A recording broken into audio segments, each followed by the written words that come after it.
बिहार विधानसभा चुनाव 2025 तारीखें तय हो चुकी है। हर पार्टी अपने वादों के साथ मैदान में उतर चुकी है, लेकिन असली सवाल अब भी वही है। बिहार का नौजवान इस बार क्या चाहता है? राष्ट्रीय समाचार की टीम पहुंची सूरत शहर में, जहां बिहार के हजारों युवा रोजी रोटी के लिए काम करते हैं। हमने जब इन लोगों से पूछा कि इस बार उनका वोट किस मुद्दे पर होगा, तो जवाब साफ था, रोजगार ही हमारा असली मुद्दा है। बिहार में यही सुविधा चाहिए कि रोजगार रहे, आने जाने का ट्रेन का खर्चा भी सही हो जाए, सुविधा भी बढ़ हो जाए। वही अगर बिहार में रोजगार रहता तो हम लोग क्यों आते गुजरात आते हैं भी, तो अगर घर पे कोई का तबीयत खराब हो जाता है तो टिकट भी नहीं मिलता है जल्दी। टिकट मिलता भी है तो बाथरूम में भी जाना पड़ता है। लोगों ने कहा, हमारा नहीं हमारे पूर्वजों का भी यही मुद्दा रहा है, रोजगार। बस फर्क इतना है कि तब हालात और थे, अब हालात और है। आज का युवा अब राजनीतिक जुमलों को पहचान चुका है। आधुनिक दौर में किसी से कुछ छिपा नहीं है।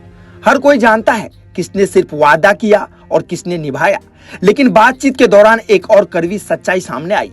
कई लोग पिछले 15 से 20 सालों से अपने घर से दूर रहकर परदेशों में काम कर रहे हैं। अब सोचिए जरा, आज जब इंसान की औसत उम्र 50 या 60 साल मानी जाती है, तो कोई अपने जीवन के 20-20 साल अपने घर से, अपनों से दूर कैसे गुजार देता है? ऐसी भी क्या जिंदगी जहां अपनी माँ की तबीयत खराब हो जाए या किसी आपातकाल में घर जाना पड़े तो वक्त पर पहुंच भी ना पाए। इस वक्त मैं सूरत के सचिन तलंगपुर रोड पर स्थित सरदार नगर के एक सोसाइटी में हूं, जहां पर लगभग 100 घर से ज्यादा बिहार के प्रवासी लोग रहते हैं। और आज हम इन सभी से बात करने आए हैं बिहार विधानसभा इलेक्शन को लेकर कि इन लोगों का क्या मुद्दा रहेगा इस बार के वोटिंग पर। जितने भी पार्टियां आई, मैं तो यही कहना चाहूँगा, चाहे कोई सा भी सरकारें बनी, लेकिन किसी ने भी मतलब उस तरीके से वहाँ पे काम नहीं किया जो एक ज़मीनी लेवल पे इन समस्याओं से समाधान मिल सके। इंडस्ट्री है ही नहीं बिहार में, सबसे बड़ी समस्या ये है।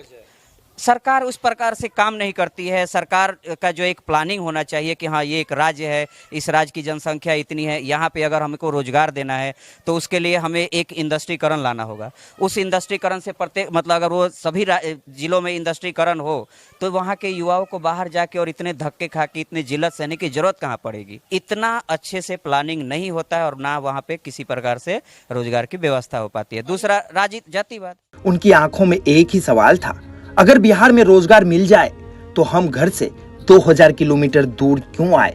और युवाओं का सवाल भी लाजमी है, आखिर क्यों अपने माँ बाप से दूर, अपने घर से 2000 किलोमीटर दूर जीवन बिताए?